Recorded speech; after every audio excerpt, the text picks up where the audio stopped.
किनका क्वेश्चन है नेक्स्ट बताओ। अभी और बाकी लोगों को देखते हैं, फिर एक एक करके जिनका रह गया दोबारा देखेंगे। कुछ पूछना है? मंगलेश्वरी है, आपने भेजा ना ग्रुप में, किसमें भेजा हुआ है? हाँ, Eklavya. X be a random variable having distribution f4 comma 6 distribution. So f4 comma 6 है, y है alpha x upon beta plus alpha x, ठीक है। Then which of the following is correct. तो इसका थ्योरम देखना पड़ेगा, थ्योरम क्या है। तो पूछा गया देन, लेकिन बीटा डिस्ट्रीब्यूशन का मीन डेविएशन अबाउट मीन नहीं पता है। हाँ मीन डेविएशन अबाउट मीन, हाँ बीटा में मीन डेविएशन अबाउट मीन क्या होता है? सर वही नहीं पता। तो सब फॉर्मूला देख लो, ऑनलाइन डिराइव करना पड़ेगा, नहीं तो mean deviation about mean formula निकल जाएगा तो हो जाएगा। Expression y minus E Y है ना, उसका यस मॉड सर। है, तो कैलकुलेट करना पड़ेगा, ये डायरेक्ट फॉर्मूला भी होगा, तो उसको चेक करना पड़ेगा क्या होगा, मीन डेविएशन अबाउट मीन तो आ जाएगा। अगर बीटा डिस्ट्रीब्यूशन आ गया है, और इतना एक काम करो ना, इसमें इतना कॉम्प्लिकेट मत करो, कुछ वैल्यू फिक्स कर दो। लेट से अभी के लिए मैं मान लो अल्फा को कुछ ऐसा फिक्स कर दो, कोई इजी सा डिस्ट्रीब्यूशन आ जाए, ठीक है ना, और उससे कैलकुलेट कर लो चाहो तो। जैसे मान लो अल्फा की कोई फिक्स वैल्यू रख के 1 1 रख दो एग्जांपल के लिए, तो कोई इजी सा डिस्ट्रीब्यूशन आ जाएगा, उसके लिए कैलकुलेट कर लो, और वही अल्फा बीटा ऑप्शन में रखो, जो ऑप्शन मैच नहीं करेगा वो आउट हो जाएगा, जो करेगा वो सही होगा, इस तरह से। मैंने वैसे ही किया था, नहीं हुआ वो। उसे भी नहीं आएगा, तो अल्फा सर बीटा, नहीं हाँ क्वेश्चन में एक्स F4 फॉलो कर रहा है तो y मेरा बीटा 1 ऑफ मतलब बीटा फर्स्ट काइंड 2,3 हो जाएगा। तो सर 2 और 3 तो पहले से ही फिक्स है, और मेन डिविजन अबाउट मीन रखने पे भी नहीं समझ आया।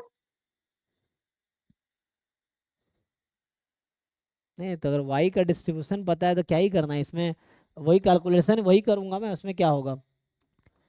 Expectation of y minus E Y का मॉड है, तो अगर y का पीडीएफ पता है तो क्या y माइनस ई वाई, पहले ई वाई निकाल लो क्या है, अब ये इंटीग्रेट करना होगा, ये चीज़ अगर नहीं पता है फॉर्मूला तो इंटीग्रेट करना होगा इसको। इसमें क्या है, ई वाई निकाल लो पहले, क्या है ई वाई तुम्हें पता होना चाहिए। फिर 2/5 है। तो चलो मान लो 2/5 जो आपने कहा 2/5 है, तो यहाँ से आ गया y माइनस 2/5 का मॉड। y का सपोर्ट कितना है, बीटा कौन सा, फर्स्ट काइंड है। उसका तो फॉर्मूला होता है डायरेक्ट। किसका फॉर्मूला होता है? मीन डेविएशन अबाउट मीन का, वो बीटा फर्स्ट काइंड में। तो क्या है, वही तो बता रहा हूँ, याद है तो यूज करो डायरेक्टली, नहीं याद है ड्राइव करो। ऐसा था होता है 2 into alpha beta by alpha plus beta का whole square into alpha plus beta plus 1। तो क्यों आंसर तुम्हारा नहीं आया, फिर लगाओ इसमें। नहीं आ रहा। अरे तो गलत बना रखा होगा उसमें, क्वेश्चन अगर तुमने सही सॉल्व किया तो आएगा, क्यों नहीं आएगा। इसको इंटीग्रेट करो, नहीं तो पीडीएफ लिखो y का, इंटीग्रेट करो इसको। बीटा फर्स्ट काइंड मान लो 0 से 1 है, इसका पीडीएफ लिख दो, कितना आया था बीटा फर्स्ट काइंड में, 2 3 आया था। सर हाँ सर 2/3। तो इसका पीडीएफ लिख लो, अब सॉल्व करके देखो अगर कर सकते हो तो यहाँ से क्या आ जाता है, ये y की पावर 1 1 माइनस वाई का स्क्वायर डी वाई अपॉन में बीटा फंक्शन 2,3।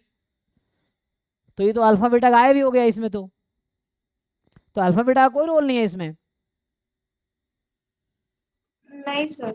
ऐसे कैसे अल्फा, अरे भाई सर नहीं नहीं, तुम गलत लगा रहे सर हो इसको। क्वेश्चन सर क्वेश्चन में यदि एक्स F4,6 गिवन है, हाँ तो सर बताए थे ना कि यदि x beta distribution of first kind n/2 m/2 follow करते हैं तो एफ के लिए था। तो सर वो ट्रांसफॉर्मेशन लगा के अल्फा और बीटा को 2 और 3 एज्यूम कर लिए। अच्छा, 2 3 अज्यूम कर लिया तो ठीक है ना। तो अल्फा और वही तो पूछ रहा हूँ, तो जो आंसर इसको इंटीग्रेट करके आएगा, इसका इंटीग्रेशन करना आएगा तुम्हें कि नहीं। Yes sir. इसका करो ना, 0 से 2/5 और 2/5 से 1 में इंटीग्रेट करो इसको। अब वो इंटीग्रेशन हो जाएगा, इंटीग्रेशन करके मान लो जो नंबर आंसर आया वही अल्फा बीटा, यही अल्फा बीटा तुम ऑप्शन में रखो। देखो जिसके साथ मैं भी करूंगा यही कैलकुलेशन करूंगा, कुछ नया थोड़ी करूंगा मैं भी जो कैलकुलेशन करूंगा इतना ही होगा, लेकिन तुम्हें क्या है पेशेंस रख के सॉल्व करना है। पेशेंस एग्जाम में अगर ऐसे ही तुम नहीं होगा छोड़ दोगे तो मार्क्स नहीं आएगा, तुम्हें पेशेंस रख के सही से सॉल्व करके डिसाइड करना है क्या होगा। ठीक है, तो करना वही है, मैं भी वही चीज़ करूंगा, कैलकुलेशन वैसे ही होगा जैसे होगा।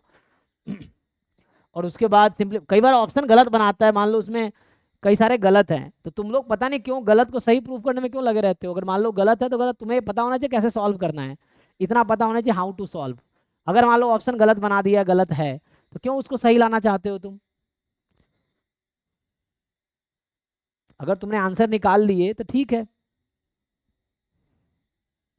यही अप्रोच है, सॉल्व ऐसे ही हो जाएगा, इसमें क्या है, इसको खोल लो, अब इसको पूरा मल्टीप्लाई करके इंटीग्रेट कर लो, इंटीग्रेशन तो हो ही सकता है ना। तो जो अल्फा बीटा तुमने अज्यूम किया वही अल्फा बीटा ऑप्शन में रखो, देखो किसके साथ मैच कर रहा है, तुम्हारा आंसर आना चाहिए। आंसर आ रहा है दैट्स फाइन, उसने क्या दिया है उसका क्या आया हमें क्या मतलब है, हमें अपने से मतलब। एग्जाम में ये थोड़ी फर्क पड़ता है किसने क्या दिया किसने क्या कैलकुलेट किया, एग्जाम में फर्क पड़ता है तुम्हारा क्या आंसर आएगा, वही लिख के आओगे उतने से ही मार्क्स मिलेंगे। तो सर ये कृपया में सेकंड क्वेश्चन भी भेजे हैं वो, तो इसको क्वेश्चन 2।